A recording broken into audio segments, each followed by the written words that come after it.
jeudi dernier, lors de la fête de l'Ascension, je vous invitais à retrouver Jésus dans sa parole, en lisant régulièrement les évangiles et pourquoi pas en apprenant par cœur tel ou tel passage pour que vraiment nous soyons nourris de la parole qui nous sauve.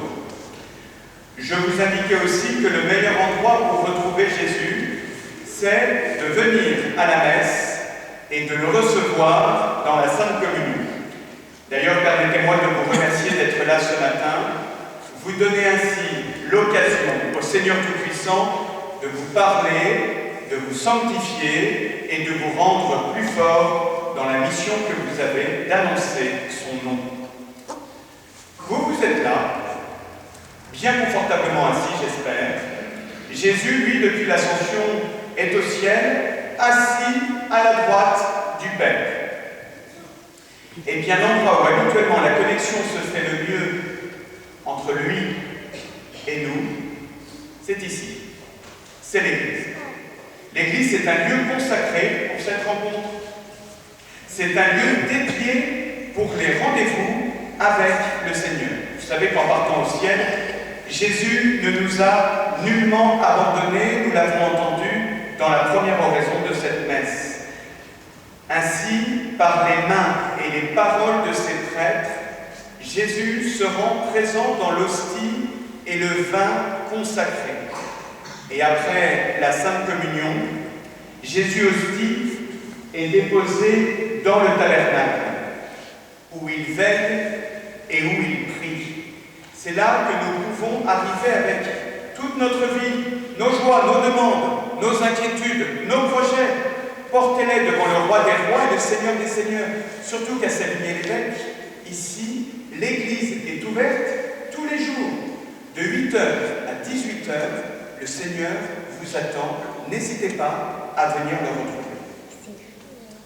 Donc le Seigneur est avec nous, très bien. N'empêche que parfois nous avons du mal. N'empêche que parfois c'est difficile, c'est lourd. La vie est compliquée, je ne vous apprends rien. Les relations entre les hommes, pas toujours cordiales et bienveillantes.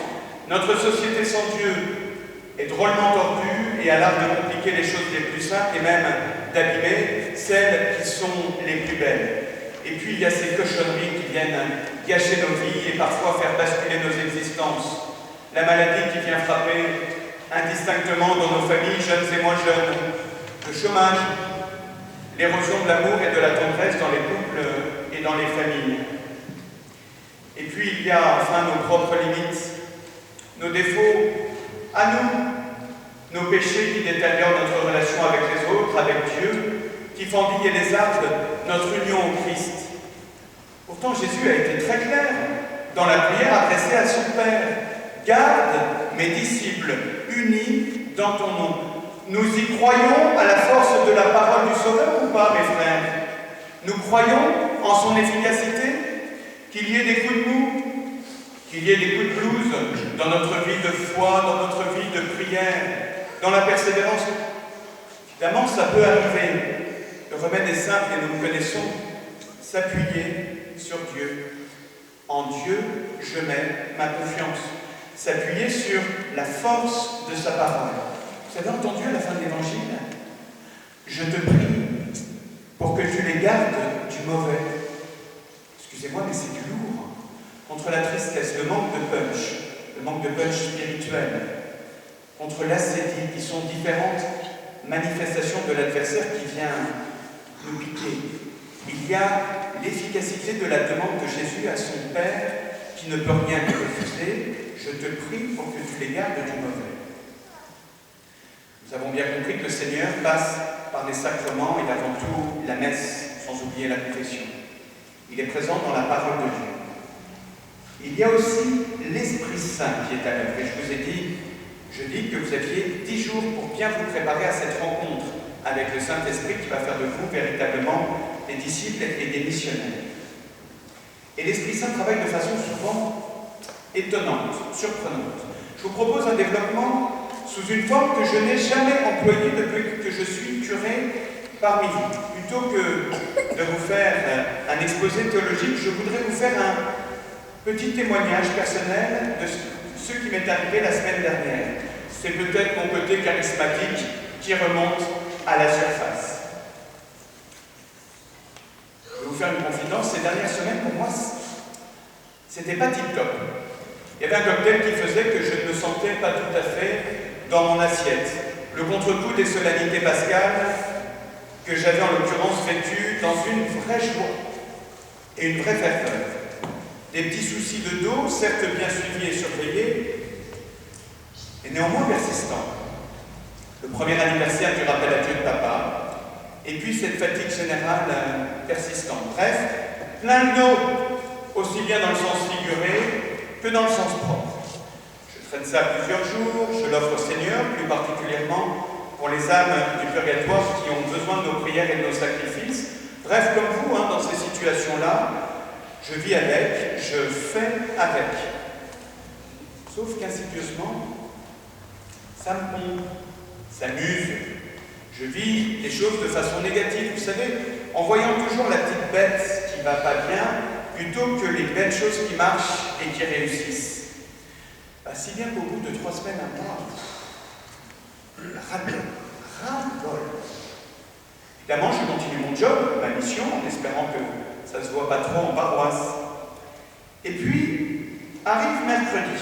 Mercredi, je vais faire le caté à l'école et je dois reconnaître que le sourire et la spontanéité des enfants vraiment me boostent. Ensuite, je prends la voiture et direction la maison Scarron, l'aumônerie des lycées, où je déjeune quasiment chaque semaine avec les jeunes. Un bon groupe, une belle ambiance, un temps de prière qui décape avant le repas pendant lequel nous fêtons 2 anniversaires. Un petit groupe de poulettes motivés pour la vaisselle. Bref, un déjeuner requinquant. Je suis obligé de m'arracher à ces jeunes pour aller célébrer la messe à la maison de retraite d'Ivray-l'Évêque. Je sors, grand soleil, mais vous savez, ce petit vent frisquet, à la fois des belles choses, puis la petite bête qui gratouille et qui démente.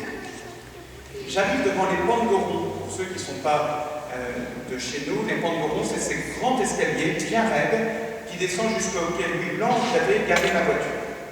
Et là, devant, un camion de la ville du Mans. Je pèse, je fulmine en disant « Oh, elle est nulle !» Je suis obligé de me tortiller dans tous les sens pour accéder à l'escalier. Et là, au milieu de l'escalier, 2 ouvriers en train de travailler. Ils sont en plein milieu des marches. Je leur dis un peu gêné, ça pose un problème si je passe, je peux y aller? Il y en a qui se redresse avec un grand sourire et qui me dit oui, bien sûr, je vous en prie. Oh, puis surtout pour un prêtre. Surtout pour un prêtre. J'avance de quelques pas et je lui dis, c'est bien, vous savez lire les images. Il me dit, oui, moi je suis chrétien, puis j'ai pas peur de le lire, je le dis à tout le monde. Oh, puis il faut que je vous raconte. Moi, je ne suis pas chrétien depuis longtemps. Je suis chrétien depuis l'année dernière. Et vous avez 3 minutes? Il dit, voilà, j'en avais plein de dos. Tiens, là, je connais. J'en avais marre, je suis parti au Mont-Saint-Michel pour engueuler le bon Dieu. Et là, il s'est rien passé. Je suis revenu, toujours les mêmes soucis, les mêmes inquiétudes que je garde pour moi, le bon Dieu les connaît, c'est ça le principal. Alors, je suis allé traîner dans la cathédrale, puis là, j'ai vu un prêtre âgé. Puis je me suis dit, tiens, ça fait longtemps que je ne me suis pas confessé. Là, je me suis mis à genoux. Puis j'ai fait ce que j'avais à faire. Je me prends de baffe, disant, mais Godard, t'es nul. T'as plein de soucis, t'as plein d'inquiétudes. Va les confier au Seigneur aussi dans la confession. Puis il me dit, puis j'ai reçu le sacrement de confirmation. Et depuis, je vis de ma foi. Puis vous savez, mon père, moi maintenant, quand j'ai des soucis, parce que j'en ai toujours, je m'appuie sur le cœur de Jésus. Et un hypercute en pleine figure pour moi. Je suis prêtre. J'appartiens au Seigneur. Je le prie tous les jours, vaille que vaille. J'essaie de lui confier toutes mes rencontres, toutes mes missions. Et moi, je ne me confie pas au cœur de Jésus. Je lui confie pas mes peines, mes joies, mes inquiétudes. C'est-à-dire que j'avance et je porte un peu tout seul le cœur de Jésus. Et vous savez, quand j'en ai trop passé, je prends le chapelet de la miséricorde. Alors là, le coup de poing dans l'estomac qui m'achève. Je prends tout ça dans la figure, je dis au Seigneur, ok, très bien, j'ai compris, ton Esprit Saint est à l'œuvre, merci pour ce monsieur. Et un peu gêné, je lui dis, je suis désolé, il faut que j'y aille.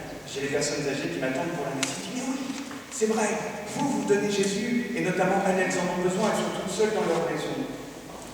C'est le coup de pied aux fesses qui m'envoie en mission et qui me dit, allez, t'es prête, t'as des soucis, t'as des inquiétudes, et Jésus, sur son chemin de croix, tu crois qu'il rigolait? Merci au Saint-Esprit qui m'a relancé dans ma mission de prêtre. À travers ce monsieur que je reverrai peut-être plus jamais de ma vie, mais qui a été là à un moment très précis. Alors, mes frères, des soucis, des inquiétudes, des problèmes, comme tout le monde. La parole de Dieu, les sacrements, la messe, la confession, n'hésitez pas, disponible 100% du temps, aucun problème. Et puis l'Esprit Saint qui travaille tout doucement à travers telle rencontre, telle lecture, telle émission sur RCF, sur KTO, et même peut-être l'un, l'autre, la fois, le Seigneur est très fort.